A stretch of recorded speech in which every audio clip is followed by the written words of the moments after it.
कि ये जो हिंदू है ये किसी चाइनीज को, किसी अमेरिकन को, किसी यूरोपियंस को अगले 25 से 50 साल में बहुत पीछे छोड़ के जाने वाला है। हमने जो है कल्चर उनका बहुत ज्यादा अडॉप्ट किया, जो कि सच भी है। हमने अपने लाइफस्टाइल में भी जो इंडियन कल्चर है वो बहुत ज्यादा जो है वो कर लिया है अडॉप्ट, हिंदुओं का जो कल्चर है। ये 75 साल पिछले जब उनको वो पुरसकून तरीके से वो कर रहे हैं, तो आपको पता है वो दुनिया के हर शोबे में जाके लीड कर रहे हैं। खबर ये आ रही है कि इंडिया ने पूरी दुनिया को बीट कर दिया है डिजिटल पेमेंट्स में। इंडिया ने टॉप किया है वर्ल्ड रैंकिंग इन डिजिटल पेमेंट्स। जो सर्वे हुआ है वर्ल्ड लेवल पे, पाकिस्तान दुनिया का सस्ता तरीन मुल्क है। कितना सस्ता तरीन, जब मैं बात बताने लगा हूँ। महंगाई नहीं है। और इसमें जो ट्रांजैक्शंस हैं वो हुई हैं 89.5 million digital transactions in the country. Imran Khan यहूदियों का एजेंट है। जो मेरे ख्याल से इमरान खान इंडिया और इसराइल से राब्ते में, और वो एक यहूदी है, तो ये हमारे लिए बहुत ज्यादा गलत है। इंडिया के बाद दूसरे नंबर पर जो कंट्री है वो है ब्राजील, और उसने 29 मिलियन डिजिटल ट्रांजैक्शंस की। अब देखिए आप 29 मिलियन और 89.5 मिलियन में बहुत फर्क है। इंडिया हमसे बहुत ज्यादा जेलस है, और इसराइल जो है वो IMF के जरिए हमसे मुआहदे कर रहा है। डे बाय डे वो हमारे न्यूक्लियर जो है उसके ऊपर कब्जा करना चाह रहा है, और हमें किसी भी किस्म का कुछ हमें वो समझ लें ब्लैकलिस्ट करवाना चाह रहा है। मैं तो ये भी कहूँगा कि अगर मेरे बड़ों ने कहीं कलमा पढ़ा था, वो डर के पढ़ा था। उनको पता था कि मेरी इज्जत जो है महफूज नहीं है। नमस्कार दोस्तों, जैसा कि आपने क्लिप में देखा कि पाकिस्तानी मीडिया ये चर्चा कर रहा है कि अगले 15 से 20 सालों के अंदर हिंदू पूरी दुनिया के अंदर राज करेगा। जिस गति से भारत आगे बढ़ रहा है वो हर देश को पीछे छोड़ देने वाला है। वहीं दूसरी खबर ये है कि भारत में जिस तेजी से ऑनलाइन पेमेंट हो रहा है, अभी इस मामले में भारत ने एक नया रिकॉर्ड बना लिया है। साल 2022 में दुनिया में हुए कुल पेमेंट में से 46% रियल पेमेंट का हिस्सा केवल भारत से आया। ये आंकड़ा दुनिया के टॉप 4 देशों के ट्रांजैक्शन से भी ज्यादा है। इस समय ऑनलाइन पेमेंट के मामले में भारत देश नया कीर्तिमान स्थापित कर रहा है। पाकिस्तानी मीडिया ये चर्चा कर रहा है कि हम लगातार हिंदू कल्चर को अपनाते जा रहे हैं। तो चलिए दोस्तों, आगे इसी पर पाकिस्तानी मीडिया का रिएक्शन देखते हैं। अच्छा, बात आती है विजन की कि आपका विजन क्या है एज ए नेशन, आपके नेबर कंट्री का एज ए नेशन क्या विजन है। हमारे में और इंडिया वालों के विजन में कोई फर्क है? कुछ तो हमारी जो बुनियाद है ना उसमें कुछ खराबियां हैं।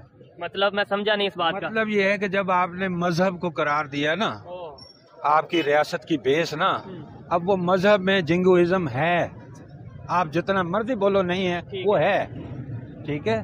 तो अब उन्होंने सेकुलरिज्म को प्रमोट किया या उसके ऊपर प्रमोट किया, जिंगुइज्म उनके यहाँ भी आया है, but that has come as reaction, ठीक है ना। जो बाहर से इन्वेडर्स आए, उन्होंने जो कुछ in the annuls of history जो कुछ उनके साथ उन्होंने किया है, ठीक है, उसका रिएक्शन है वो आ रहे हैं, ठीक है। इंडिया वाले अगर इस वजह से वो रिएक्शन देते हैं, परमानेंट फिनोमिनन नहीं है वो वहाँ, ठीक है। वो सारे लॉज वही हैं जो उसने आपको दिए हैं, और इसीलिए आपको थोड़ा सा सुकून मिला है। यहाँ आपको पता है, मैं कभी बात भी करता हूँ कि ये जो हिंदू है ये किसी चाइनीज को, किसी अमेरिकन को, किसी यूरोपियंस को अगले 25 से 50 साल में बहुत पीछे छोड़ के जाने वाला है। उसकी वजह ये है कि इनको कभी हिस्ट्री में सुकून नसीब ही नहीं हुआ।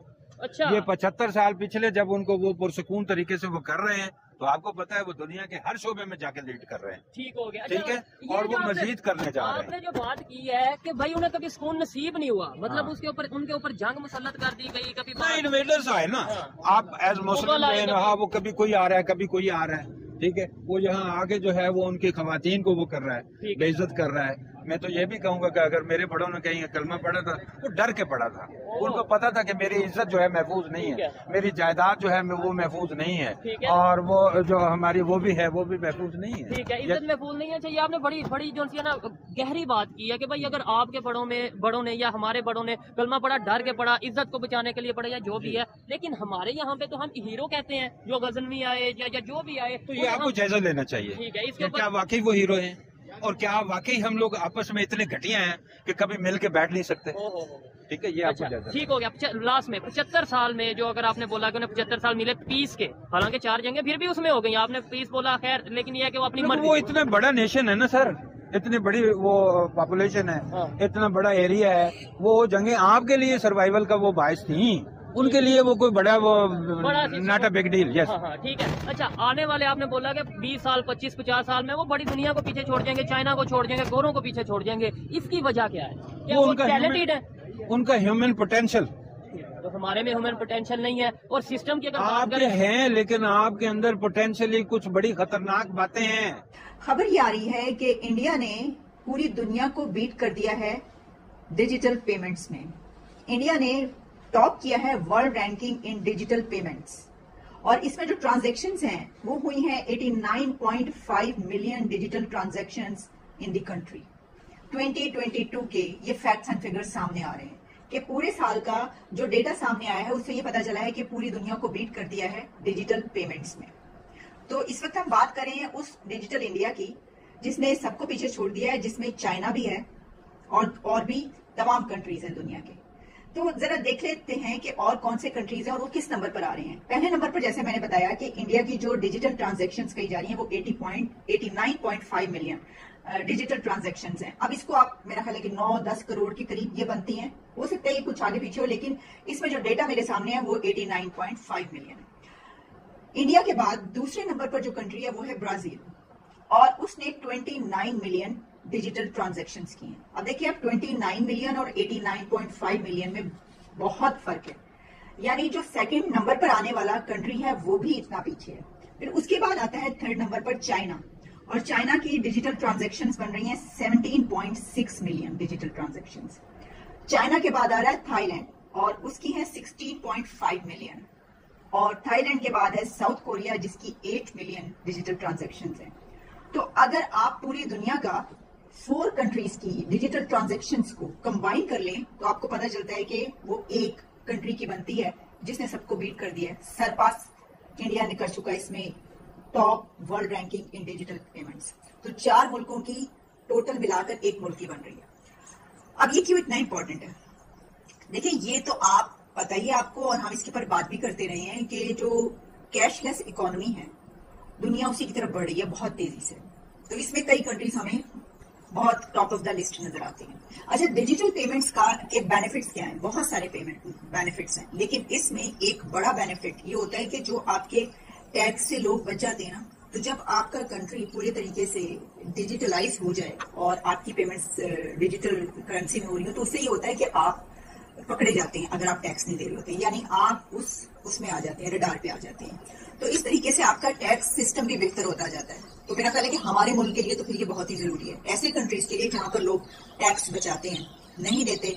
तो जैसे जैसे ये डिजिटल पेमेंट्स बढ़ रही हैं तो इसका एक फायदा ये भी होता है कि आपके कंट्री में टैक्स सिस्टम भी बेहतर होता जाता है, लोग ज्यादा से ज्यादा टैक्स के अंदर आते जाते हैं अपने पे करने के लिए। अच्छा, अब इसकी कुछ और डिटेल्स मेरे सामने है। वो ये कहा जा रहा है कि India digital economy to grow 5-fold at $1 trillion by 2030 तक। आप देखेंगे कि इस यहाँ तक पहुंच चुका होगा इंडिया, और इसमें ये बहुत जरूरी है कि आपके पास टेक्नोलॉजी। देखिए कोई भी कंट्री जब इसमें बोले, अच्छा इससे हमें ये भी पता चलता है कि अगर India top of the world है रैंकिंग में इसमें, तो उसका मतलब ये होगा कि सबसे बेहतर टेक्नोलॉजी इंडिया के पास है इस सिस्टम में। क्योंकि अगर आपका मुल्क टेक्नोलॉजी में आगे नहीं है तो वो ये कर ही नहीं सकता। ये जो सारा तरीकेकार है डिजिटल पेमेंट्स का, ये तो टेक्नोलॉजी से जुड़ा हुआ है ना। तो अगर आप आईटी में, टेक्नोलॉजी में इसमें आगे नहीं है, बहुत पीछे है, तो आप ऐसा नहीं कर सकते जैसे कि हम अपनी कंट्री की अगर बात करें। तो उसके लिए हमारे लिए ये बहुत जरूरी होगा कि हम आईटी को, टेक्नोलॉजी को